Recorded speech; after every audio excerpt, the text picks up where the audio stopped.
Olá, louvado seja nosso Senhor Jesus Cristo, para sempre seja louvado, glória ao Pai, ao Filho e ao Espírito Santo, como era no princípio, agora e sempre. Amém. Caros irmãos e irmãs, paroquianos da nossa paróquia Nossa Senhora da Abadia, na Lagoa da Confusão, segunda-feira, dia 20 de dezembro, estamos aí na quarta semana do Advento, e o Evangelho que a Igreja nos apresenta vem de Lucas, capítulo 1, versículos de 26 a 38. O Senhor esteja convosco, Ele está no meio de nós. Proclamação do Evangelho de Jesus Cristo segundo Lucas. Glória a vós, Senhor. No 6º mês, o anjo Gabriel foi enviado por Deus a uma cidade da Galiléia chamada Nazaré, a uma virgem prometida em casamento a um homem chamado José. Ele era da descendência de Davi e o nome da virgem era Maria. O anjo entrou onde ela estava e disse: Alegra-te, cheia de graça, o Senhor está contigo. Maria ficou perturbada com essas palavras e começou a pensar qual seria o significado da saudação. O anjo então disse-lhe: Não tenhas medo, Maria, porque encontrastes graças diante de Deus. Eis que conceberás e darás à luz a um filho, a quem porás o nome de Jesus. Ele será grande, será chamado Filho do Altíssimo, e o Senhor Deus lhe dará o trono de seu pai Davi. Ele reinará para sempre sobre os descendentes de Jacó, e o seu reino não terá fim. Maria perguntou ao anjo: Como acontecerá isso se eu não conheço homem algum? O anjo respondeu: O Espírito virá sobre ti e o poder do Altíssimo te cobrirá com sua sombra. Por isso, o menino que vai nascer será chamado Santo, Filho de Deus. Também Isabel, tua parenta, concebeu um filho na velhice. Este já é o 6º mês daquela que era considerada estéril, porque para Deus nada é impossível. Maria então disse: Eis aqui a serva do Senhor, faça-se em mim segundo a tua palavra. E o anjo retirou-se. Palavra da salvação. Glória a vós, Senhor. Queridos paroquianos, unidos na fé, nós aqui neste dia 20 de dezembro, nos aproximando desse tempo do Natal, pedimos a Deus a paz e a serenidade necessária para que a gente possa se preparar bem para contemplar o menino Deus no presépio no próximo final de semana. Lucas nos dá um brinde, um presente que graças a ele a gente tem conteúdo para refletir durante esse tempo natalino. Afinal, a história diz que possivelmente Maria viveu um tempo na comunidade de Lucas e partilhou sua história, sua fé com aquela comunidade. Lucas resolveu eternizar essas lembranças, essas memórias no seu Evangelho, que tem como princípio apresentar Jesus e logo em seguida, com o Ato dos Apóstolos, que é atribuído a Lucas também, dizer que a igreja e a comunidade ela é responsável pela continuação do anúncio e da pregação de Jesus. O evangelho que nós temos hoje é muito conhecido, chamado de Anunciação. É o momento que o anjo Gabriel vai visitar numa cidadezinha pequena, dizem que pode ser que tinha 50 habitantes. Nazaré era muito pequeno mesmo, nem existia no mapa, mas foi lá que Deus resolveu escolher uma pessoa. Segundo Isabel, Maria é bem-aventurada porque acreditou. É uma mulher, uma jovenzinha, não sabemos se é 14, 15, 16 anos, mas é uma jovenzinha, prometida em casamento a um homem chamado José, e ali esse anjo vai, como mensageiro de Deus, vai ao encontro fazer a anunciação a Maria. O primeiro convite é alegria. Alegra-te, cheia de graça, Deus está contigo.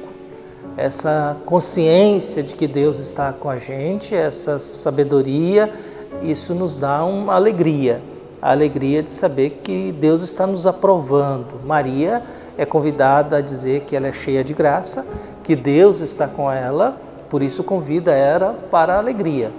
E anuncia: você será mãe de um Salvador, alguém que virá, para restituir e dará o trono de Davi, e ao mesmo tempo esse que tem a missão de trazer para nós a salvação, o Redentor. É claro que diante de um anúncio desse há um susto. Ficar perturbado significa, mas será que eu tenho coragem de deixar Deus colocar a mão em mim? Será que eu tenho dignidade para assumir essa missão? Por isso Maria fica perturbada com a saudação, porque sabe que quando Deus resolve pedir alguma coisa para nós, isso altera a nossa vida. Isso altera o nosso modo, o nosso tempo, o nosso costume, nossos afazeres, nosso ritmo de vida. Por isso o Evangelho vai nos dando essas características. Viu? E depois do convite à alegria, Maria perturbada, mas será que eu aceito isso? Maria poderia não ter aceitado. Pensando, não, isso é muito para mim, eu estou aqui nesse lugarzinho desconhecido. Segundo o cardeal Carlo Martini, ele deduz que Maria só podia estar em estado de oração profunda para poder estabelecer esse diálogo com o anjo. Quer dizer, o que Maria conta a respeito dessa anunciação só é fruto de quem está profundamente em oração. Caso contrário, não teria condições de estabelecer isso. E o convite do anjo diante da perturbação de Maria é: não tenhas medo. Não tenhas medo de assumir essa missão. Não tenhas medo. Maria fica perguntando, mas eu não casei ainda com José, eu estou comprometida, como é que eu vou ficar grávida? Não tem sentido isso.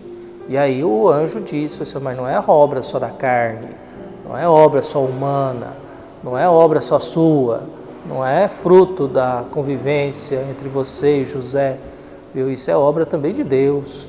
É Deus que também vai participar disso. E aí vem a terceira pessoa da Santíssima Trindade, que é responsável também pela gravidez de Maria.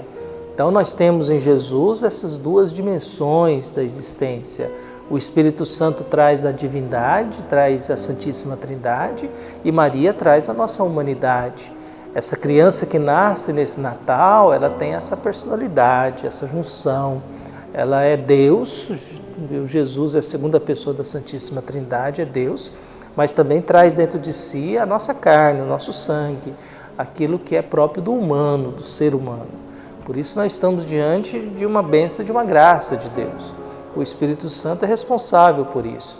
E o anjo, para não deixar dúvidas a Maria, ela diz, Isabel, que é uma idosa, estéril, está esperando um filho, viu? E será João Batista.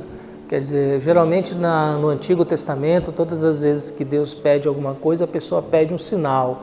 Em Maria, ela não pediu um sinal, ela pediu uma explicação sobre como seria, mas o próprio anjo toma a iniciativa de dar um sinal, de que Deus está envolvido nisso. E um sinal é sempre um milagre menor.